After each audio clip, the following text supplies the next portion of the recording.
வணக்கம். மீண்டும் ரோந்து வாகனம் சீரியஸ்ல சப் இன்ஸ்பெக்டர் எக்ஸாம் எழுதுற மாணவர்களுக்காக ஒவ்வொரு நாளும் தொடர்ச்சியா 100 நாள் என்னென்ன தேர்வு கண்ணோட்டத்துல கேட்கிருக்கிறாங்கன்ற கேள்விகளை ஒவ்வொரு நாளும் நம்ம ஆராயலாம். வாங்க நம்ம வீடியோக்குள்ள போகலாம்.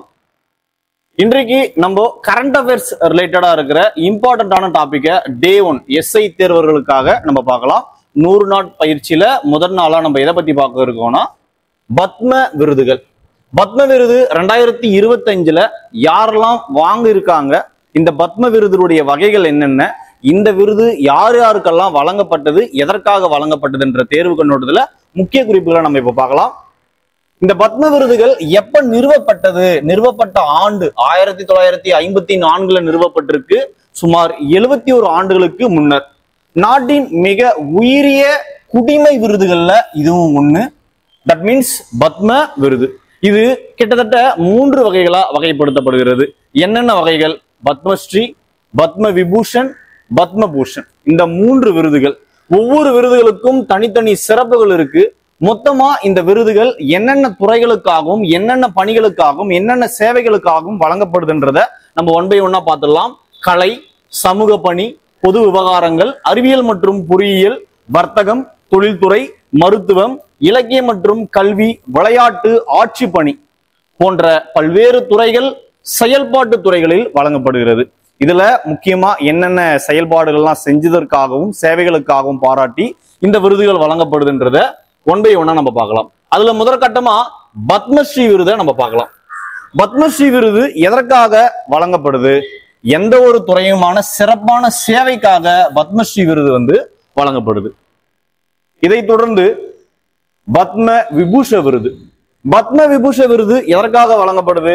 மகத்தான சிறப்பான சேவைக்காக பத்ம விபூஷன் விருது வழங்கப்படுது. இதை தொடர்ந்து பத்ம பூஷன் விருது. சிறப்பான பொது சேவைக்காக பத்ம பூஷன் விருது வழங்கப்படுது. இந்த விருதுகள் ஒவ்வொரு ஆண்டும் எந்த நாள்ல வழங்கப்படுது? அப்போ ஒவ்வொரு ஆண்டும் குடியரசு தினத்து அன்று இந்த விருதுகள் அறிவிக்கப்படும். பத்ம ஸ்ரீ விருது யார் யாருக்கு என்னென்ன துறைகள்ல சிறப்பா பணியாற்றியமைக்காகவும் அவங்கள கௌரவிக்க வழங்கப்பட்டதுன்ற தகவலை 1 by 1 நம்ம பார்க்கலாம். முதற்கட்டமா பத்மஸ்ரீ விருது. இந்த பத்மஸ்ரீ விருதுல குருவாயூர் துரை அவர்களுக்கு கலைத்துறை சார்பாக வழங்கப்பட்டிருக்கு. கே தாமோதரன் அவர்களுக்கு சமையல் கலைக்காக வழங்கப்பட்டிருக்கு.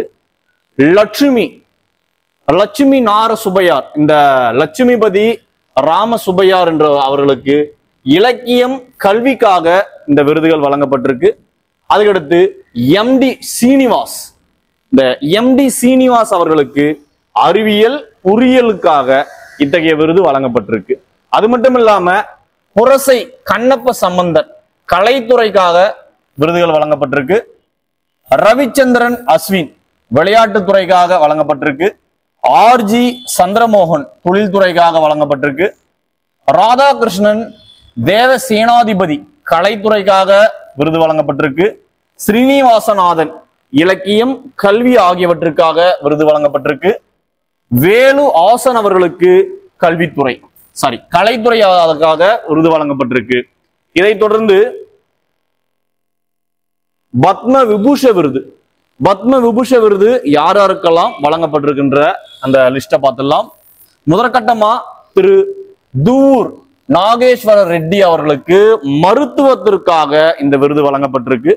அது மட்டும் இல்லாம ஓய்வு பெற்ற ஸ்ரீ ஜெகதீஷ் சிங்கேர் இவர் ஓய்வு பெற்ற நீதிபதி அவர்கள், இவர்களுக்கு பொது விவகாரங்களுக்காக விருது வழங்கப்பட்டிருக்கு.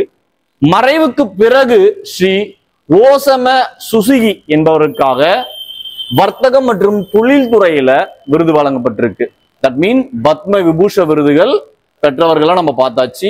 அதடுத்து பத்ம பூஷ விருதுகள் யார் யாருக்கெல்லாம் வழங்கப்பட்டிருக்கின்றத நம்ம பார்த்துடலாம். 2025ல நல்லி குப்புசாமி தொழில்துறையில பெற்றிருக்கிறாரு. அஜித்குமார் அவர்கள் கலைத்துறையில பெற்றிருக்கிறாரு. சோபனா சந்திரகுமார் கலைத்துறையில பெற்றிருக்கிறாரு.